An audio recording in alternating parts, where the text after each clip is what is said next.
TRS alias బీఆర్ఎస్కి కేసీఆర్ పెద్ద తలనొప్పి. ఆయనే బలం, ఆయనే బలహీనత. తెలంగాణ ప్రజలు కేసీఆర్ మాట్లాడితే వింటారు, వినాలనుకుంటారు. కానీ ఆయన మాట్లాడటం మానేసి సినిమా చూస్తూ కూర్చున్నారు.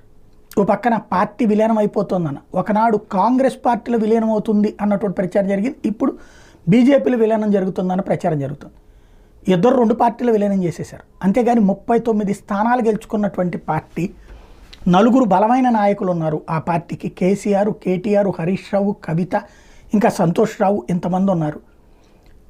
ఇలాంటి ప్రాంతీయ కుటుంబ పార్టీలు ఏవి విలీనం చేసిన చరిత్ర లేదు. లైక్ ఆర్జేడీ, లైక్ డిఎంకే, వీళ్ళకి ఎవరికన్నా విలీనాలు జరిగినాయా?